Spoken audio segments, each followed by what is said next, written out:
नमस्कार, मी प्रतीक्षा. न्यूज मराठी 24/7 मध्ये आपलं स्वागत आहे. तर एक नजर टाकूया आजच्या झटपट 24 बातम्यांवर.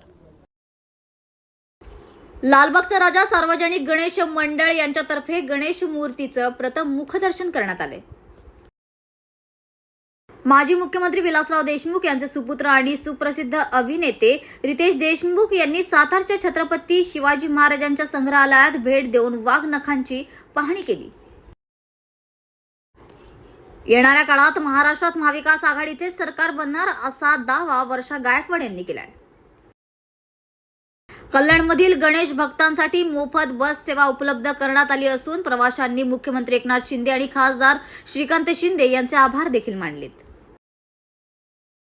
हिंगोली जिल्ह्यात मागील 3 दिवसांपासून सलग 4 ते 5 दिवस अतिवृष्टी ढगफुटी सदृश्य पाऊस झाल्यामुळे जिल्ह्यातील नदी ओढे यांना पूर आलाय. तर पिकांचं यामुळे अतोनात नुकसान झाल्याचं देखील पाहायला मिळतंय.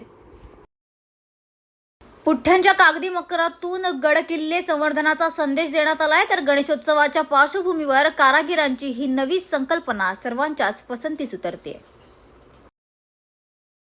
तर यवतमाळ जिल्ह्यात अतिवृष्टीने 1 लाखावर हेक्टरवरील पिकांचं नुकसान झाल्याची माहिती जिल्हाधिकारी यांनी दिली आहे.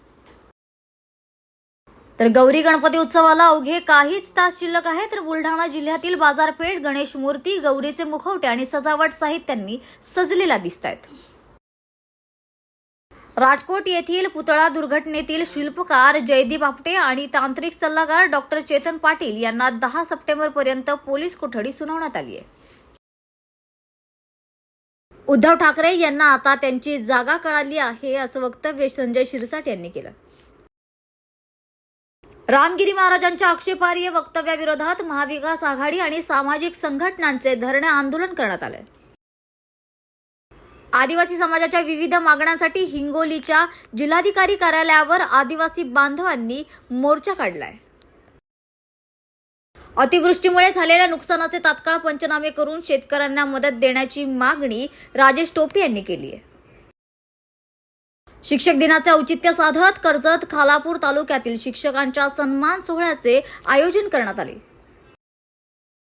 खडकवासला हा मतदारसंघ राष्ट्रवादीकडे घ्यावा आणि राष्ट्रवादीकडून नवा चेहरा उमेदवार म्हणून द्यावा असं वक्तव्य रुपाली चाकणकर यांनी केलंय.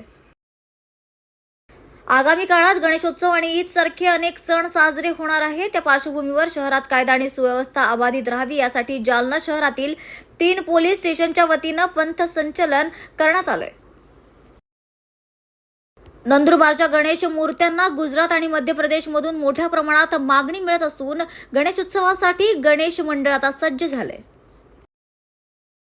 ठाण्यातील वाढत्या वाहतूक कोंडी विरोधात राष्ट्रवादी युवक काँग्रेसकडून आंदोलन करण्यात आलंय.